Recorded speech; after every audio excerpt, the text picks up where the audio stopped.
Marhaba, and welcome to the Matrix Green Pill, where real people connect.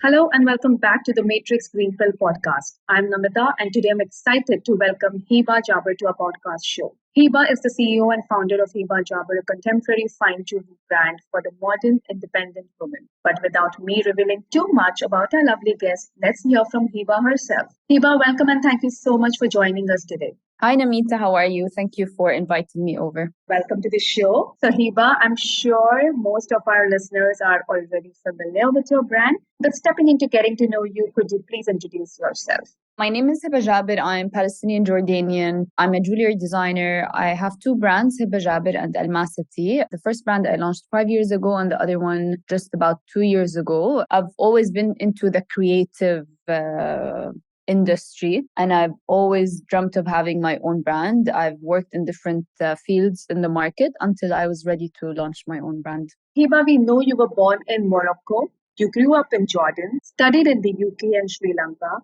trained with Italian goldsmiths and are now living in the UAE. With such a rich travel background, what are some things you found different or particularly interesting about people from different cultures? The UK part was my university degree. Sri Lanka was just like a short 10-day intensive course, like in nature, cutting gemstones and things like that. The interesting thing about meeting people from different parts of the world is that you always find similarities with different people wherever they are. It's just exciting because you learn so much from when you're in a table with people from different parts of the world, end up being exposed to many countries just over lunch, So it's actually, you find interests and similarities more than you would think of the differences in my experience. Based on your career journey and cultural exposure, Hiba, what do you think are some of the biggest challenges in your field that are different or common across borders? One thing that's quite challenging is now that the brand, like for example, the first brand, it's been about 5 years since we first launched. A challenge would be to stay true to yourself, true to your identity, and then to always innovate and create and keep coming up with new ideas to keep up with the competition. Like competition is healthy and it's good. You need to constantly stay on the edge, like thinking of something new, something what's exciting. It doesn't need to be always just design, because people think like as a designer, what are you designing next and what are you designing? But it's also about the services you're offering to your customers, how you're presenting your brand, where you're presenting your brand, how you're running your business, how you're running your team, all these things that people just forget about and then they just focus about design, So the challenge is definitely being able to like juggle all this at the same time and then still trying to be creative and also like running a business, thinking of costs and bootstrapping and then thinking of how to spend more on this and how to spend less on that, So it's a lot of things to think about, but it's all exciting and it's nice. And then when you see things progressing and moving forward, it's always really rewarding, like looking back. We know that you did turn your course from fashion to jewelry designing. What's the story behind that?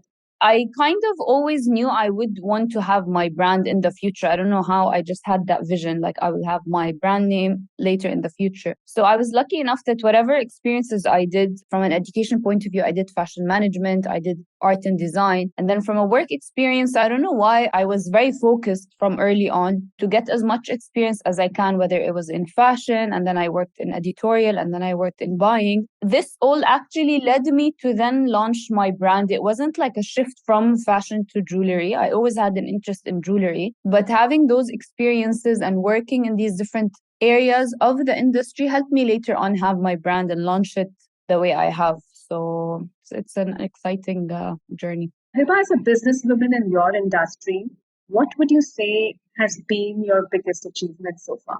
The biggest achievement, I would say, is to have been able to launch a brand with a concept and stay true to the identity and brand, and then venture out to another brand, keeping consistent and sustaining a brand and a business, and then growing the team, just being consistent in that sense. In my day-to-day, when I'm going on with the work, it doesn't feel like much. But then when I look back and see what we've accomplished, it's actually rewarding. And it's not just because of me, it's also because of the great support system I have, from family to friends to also the great team and our great community and customers. So when I think about it, it's actually very rewarding.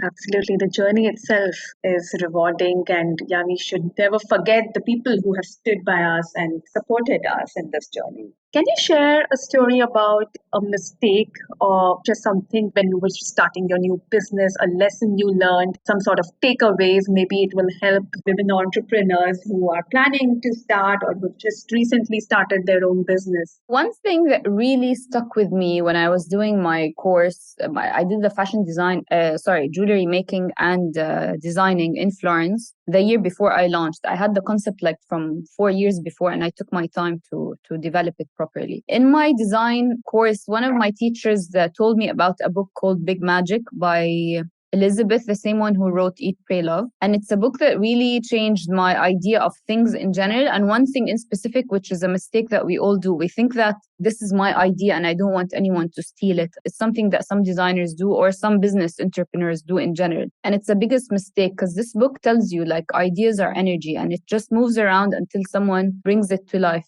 When you free yourself from that idea of like, no, I don't want to share this idea because they will take it, it's very liberating and it's actually helpful because when you share your ideas, you can all help each other build the ideas better, develop it in a better way that you might have not thought of. Even it's not just that creativity, it's like an idea for a concept or a business plan or whatever, you know. So this was really an important lesson and takeaway that I always tell everyone about. Don't be too conservative and protective over your ideas or plans or things, you know, because people can help you brainstorm better than you can, like, when you keep it to yourself. I think the more you share, the more lessons you learn, the more tips you get. So definitely, I mean, what a beautiful advice. Thanks for that, Hiba. Hiba, what is that one thing you wish you had known when you started your career? It could be either something about the laws over here or anything in your journey, entrepreneurial journey, that you feel, I wish I had known this at the beginning of my career.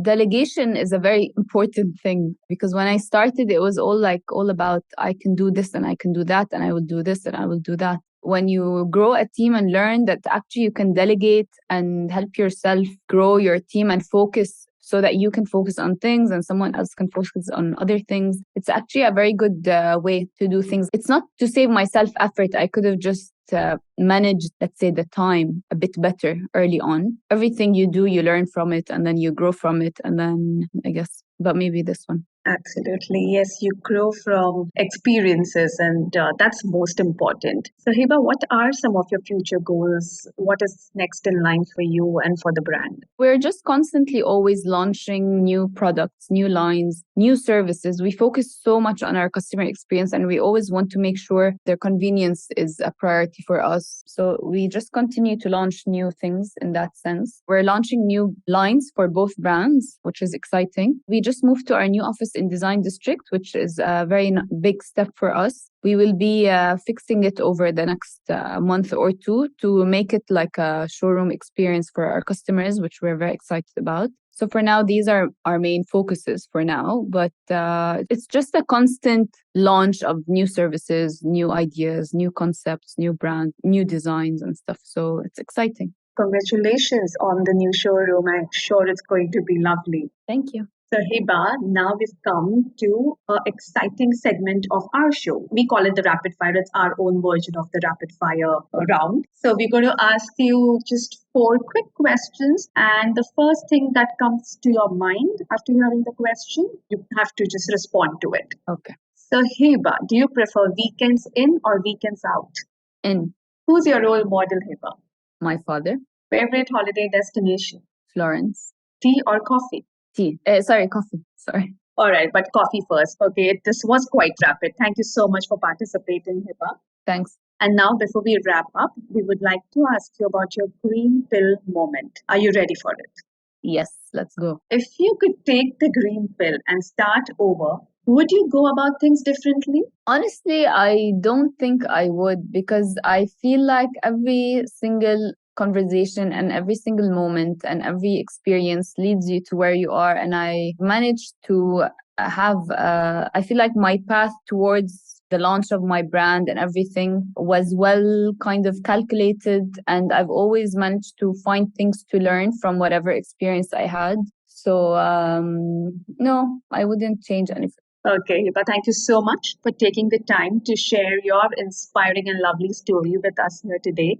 And I'm sure your story will motivate a lot of young listeners and women out there who want to step out of their comfort zones and build their brands out there. So thank you so much. And before we say goodbye, can you tell our listeners where they can find and follow you? Yeah, sure. Thank you so much for this great opportunity. So we are on Instagram on Hiba Jaber _official. We're on the website. We're on WhatsApp. We're on everywhere. Like you can reach us wherever. And we are in Design District. If you'd like to book in an appointment, and we'd be happy to meet you. Amazing, Hiba. We're going to put this in the show notes as well. Thank you again for joining us today, and we wish you all the very best. Amazing. Thank you so much.